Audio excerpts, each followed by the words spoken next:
Welcome to Kardec Radio. While you wait for our program to begin, check our new site. It's Kardec Flix, where Spiritism is just a click away. Also, check our publisher, Kardec Publisher, and its first 6 books.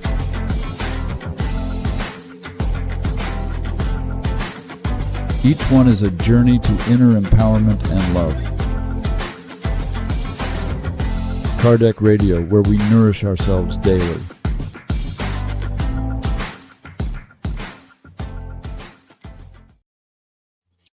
Welcome, dear friends, to Kardec Radio and the Medium's book. It's our study time.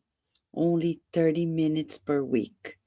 1 chapter per week, and we are covering the whole book. It's a unique study that Kardec Radio is providing to you.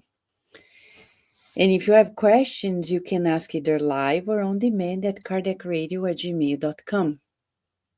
Today, we're going to study chapter 7. And chapter 7 talks about 2 specific and exquisite types of visual spirit manifestations. Last week, our dear friend Leo Vieira was able to cover chapter 6, which is about spirit manifestations in form of visual, right? The materializations, for example.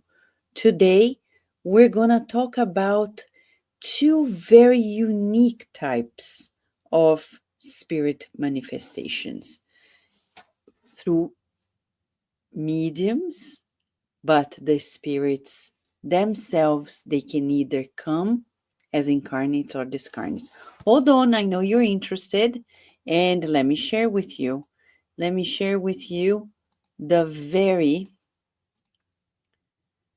very slides. Okay, hold on.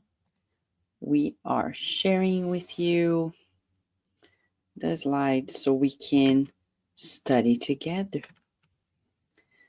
And here we are.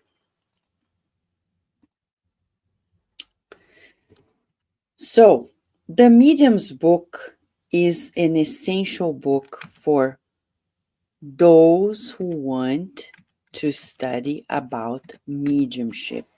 Who should study about mediumship? Everyone. Every person. Even if I'm not a medium, yes, because everybody's a medium. Even if you think you are not, you are a medium. We're all mediums.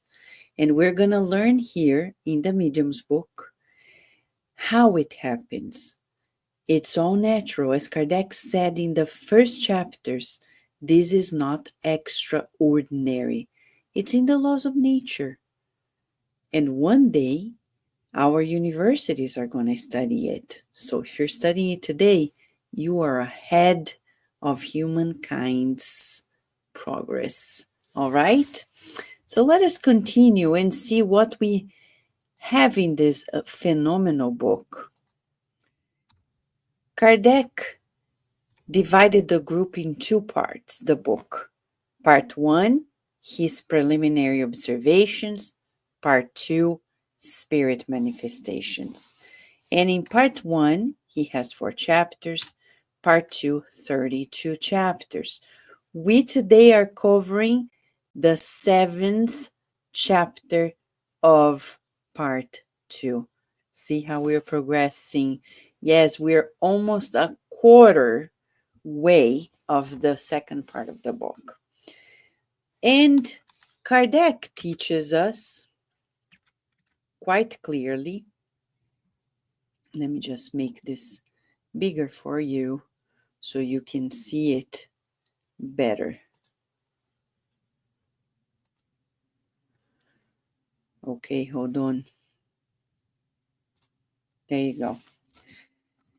So, in the Medium's book, we're going to see, Kardec says, each and every day, experience confirms our opinion that the difficulties and disappointments encountered in the practice of Spiritism result from ignorance of the science principle. So we need to study it in order not to be deceived by anyone.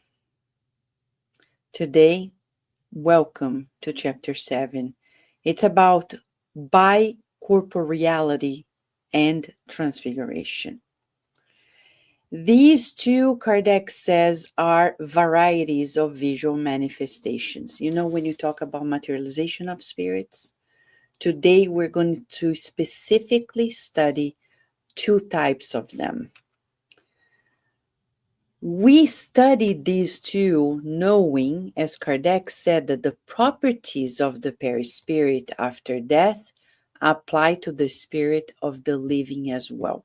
So, before we go into these two types of visual manifestations, we need to understand that we spirits are like a flame, as you can see in the picture.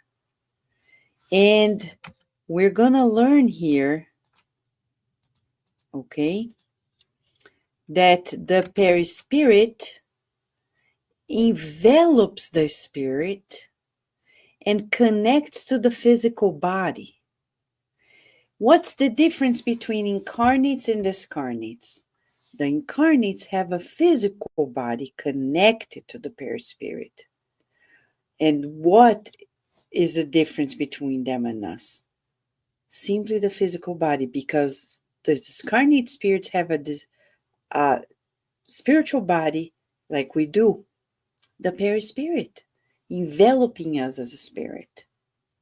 So, why we're saying this? Because Kardec explains that incarnates and discarnates can visit us during sleep. Look at this picture. This woman is sleeping, her spiritual body. That's what we call in spiritism, emancipates, right? It detaches a little bit partially, because total detachment means death. So it's a partial detachment. It's actually an emancipation. It's an expansion of it. It's like radiation, because the spiritual body depends on the mind, on the thought. But it's connected by a special silver cord into the physical body. So, what about incarnated people? Let's say I am here now in Chantilly, Virginia, United States of America, 20 some miles from Washington, D.C., the capital. And then I take a nap and I come visit you in Australia, or in England, or in the west coast of the United States, or in Brazil, or in South America, somewhere else in South America, or in South Africa. Let's see if I go visit my friend Rihanna. I go there, visit her, but my body is here. And when I go there, she can touch me and see that I am there. How come if my physical body is here? This is what we call bi-corporeality, okay? Kardec explains that while away from the body, the spirit of a living person can show itself just as the spirit of someone deceased can, and with all the appearances of reality, it can acquire a momentary tangibility. Mamma mia, this can happen. Did you know of that? I'll give an example. Kardec talks about it. Saint Anthony of Padua. You know Saint Anthony? He was born in Portugal, became a Franciscan priest, and was transferred to Italy, where he died. And he lived most of his life in Padua. And to date, if you Google it, you're going to see that in a special church in the city of Padua, his remains are there since the 1200s, and it's still there. The bones have not decomposed. He was declared a saint just a year after his death, and his miracles last to date. Oh, Saint Anthony, please take care of us. Huh? It's so interesting that I have a grandfather whose mother was devoted to Saint Anthony of Padua and said that she was going to name her son after him, and she did. So I have a grandfather that is literally called Saint Anthony, just in Portuguese, Santo Antonio, and he was adorable, a wonderful spiritist.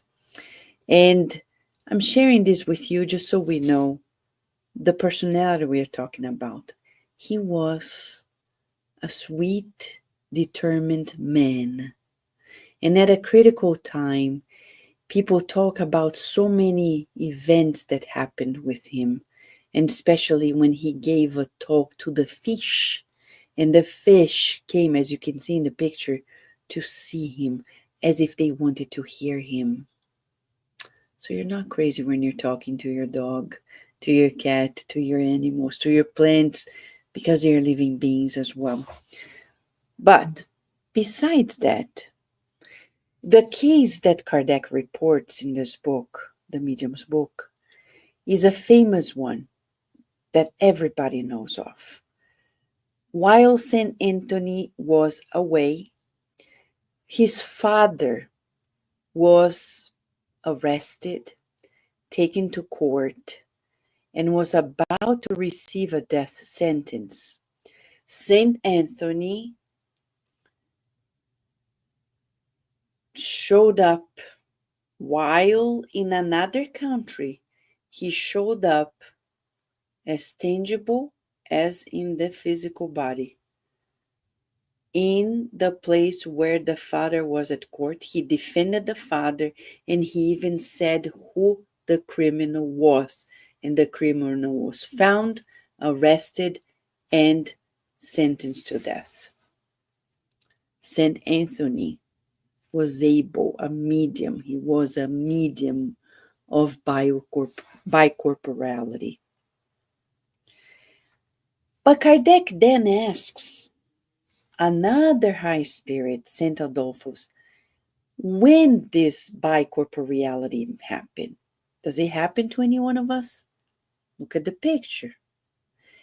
When humans have completely dematerialized themselves through virtue and have lifted their souls towards God, they can appear in two places simultaneously.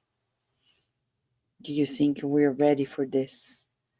Do you think we're ready for this? Think about this. Think about this. The spiritual body, the perispirit enveloping the spirit.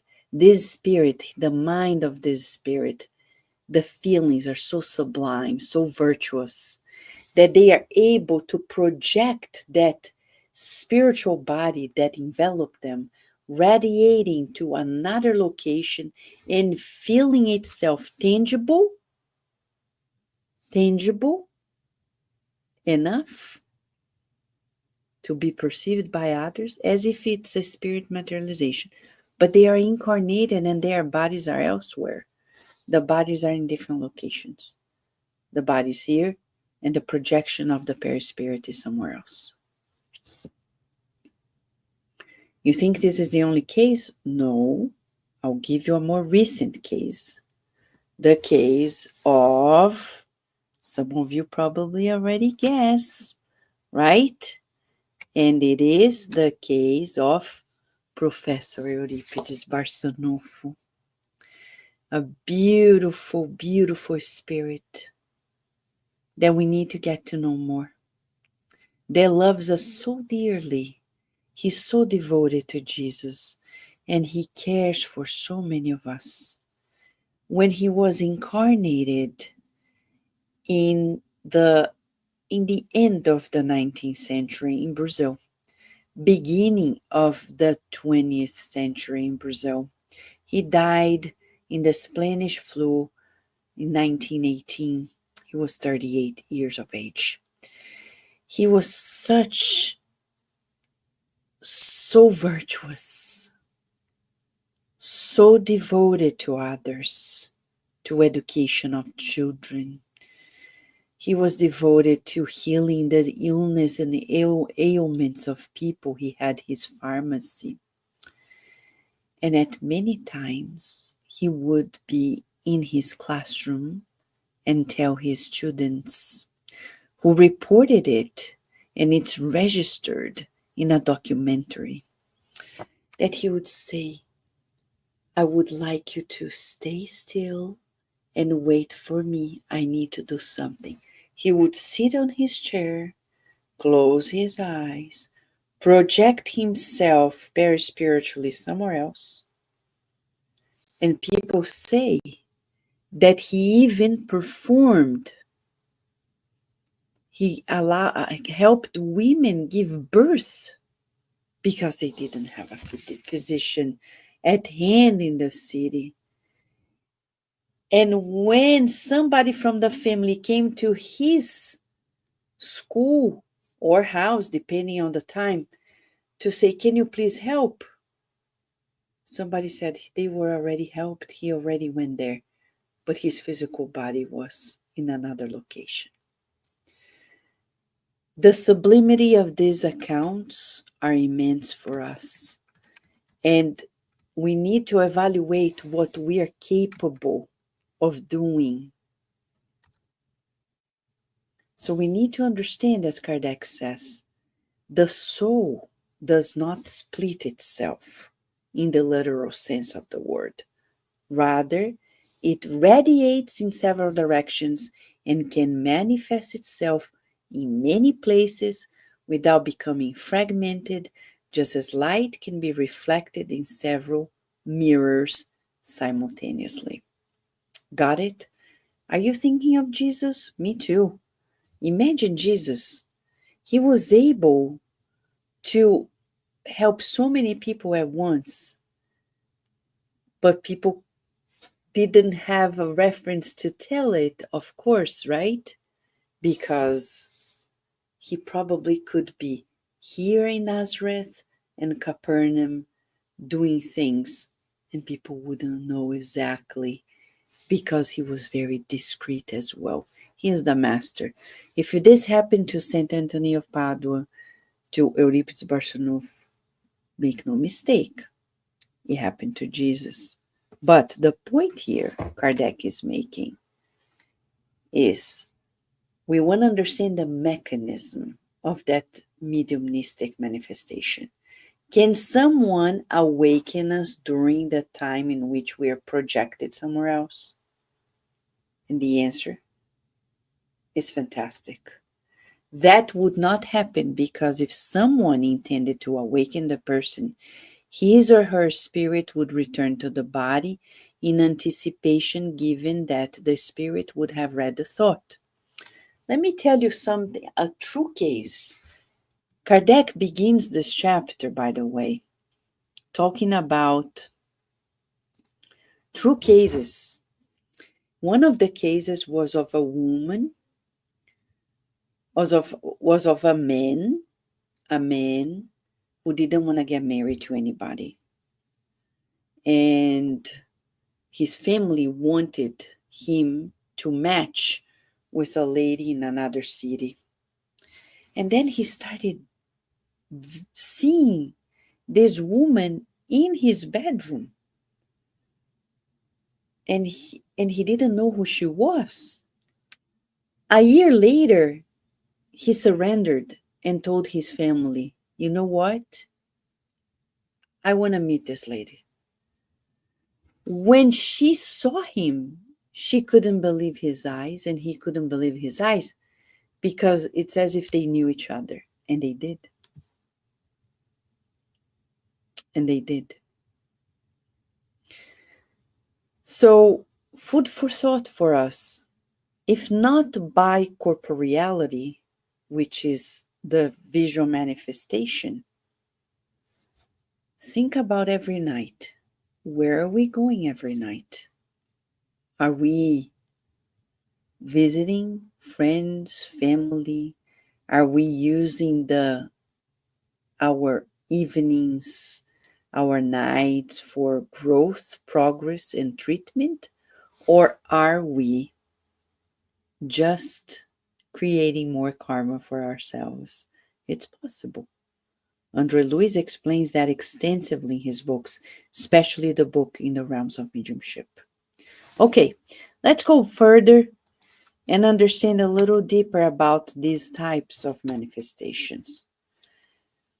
Okay, so here Kardec talks about Vespasian, a Roman emperor in the 10 years of his governance from 69 to 79 AD. And this is just a picture of how current science would use AI based on his statue, the bust, to project how he really looked like. It's interesting to note that Vespasian was a Roman emperor who brought a lot of stabilization to the Roman Empire. It says that he initiated major economic and military reforms, and he was the one that started the construction of the Colosseum. What is interesting to note, says Kardec, is that there was a time he was in need of some guidance. He went to the oracle and asked to close it up, and suddenly he sees somebody whom he knew in Egypt, an oracle there, a medium, who projected himself through Bi-Corporeality in the oracle in Rome to talk to Vespasian and give him guidance. Food for thought. What about the other type of visual manifestation, transfiguration? It's a modification of the appearance of the living body. Can you imagine this? I'm here, I look like this, and then through the mediumship, the ectoplasmic emanation, another spirit uses that ectoplasm to manifest him or herself through me, and it changes. It's as if I'm using clay and change the way I look like, my tone of voice, the way my posture, my attitude, everything. So this is an interesting case of Saint Etienne's lady, a lady in the city of Saint Etienne, showing to us that she, without noticing, would be taking the facial expression and the gestures and everything, but looking like a transfiguration, as if she were her brother who was dead, who was deceased. And then somebody did an experiment, weighting her to see if her weight would change, because her brother used to be much heavier than her. They waited before she started it and after during the transfiguration, and they saw an increase of the weight. How does this happen? How can we explain it? Is there an explanation? Yes. Kardec says, let us imagine the perispirit of a living person, like this lady, not separated from the body, but instead radiating all around the body in such a way as to envelop it like a kind of vapor. In this state, it can undergo the same modifications as when it is away. If it loses its transparency, the body can seem to disappear, to become invisible and veiled as if it had been immersed in some fog. It can even change its appearance and become luminous, depending on the will or the power of the spirit. So to understand this type of phenomena, we need to get a deeper understanding of the perispirit. When we go to the book Genesis, chapter 13, all about the perispirit, we understand about the properties of the perispirit, its materialization property or the opposite, etherealization, and how through these properties spirit manifestations happen. So, I know you probably want more. Me too. But let me share with you. The may take home message of this chapter is understand the nature of the spiritual body, the perispirit. 1. Discarnates and incarnates both have perispirit. 2. Mediumship depends on the perispirit to manifest itself. 3. For visual manifestations, the perispirit of the discarnate spirit connects with the perispirit of the incarnate through mind to mind and through the ectoplasmic fluid, it manifests itself in transfiguration or radiates itself elsewhere, producing what we call Bi-Corporeality. The one we saw by St. Anthony of Padua, the one we heard about Professor Lips Barçanufo, and the one we've heard in some other cases. But the most important part for all of us, more ordinary, quote unquote, is to ask ourselves what we're doing during the night when our bodies are at rest. Are we using that time to go to the spiritual schools in the spiritual realm and learn more? Are we going to the clinics in the spiritual realm to be treated? Are we taking that time also to help others? It's up to God to assign us to what we need to do, but it's up to us to be willing to do it. Do you have any question? If you do, feel free to write to us at kardecradio@gmail.com. Next week, when we come back, we're going to talk about Chapter 8, which is about the laboratory of the invisible world. Fascinating. Kardec is always fascinating to read and to study with you. Thank you, friends. We wish you many blessings, and we hope you have enjoyed. Remember, you can read the Medium's book at the leisure of your phone. It's always in digital format. Go there, read. You don't need to read it all. Read with us, study with us every day. Shall we, friends? We wish you many blessings, and until next time.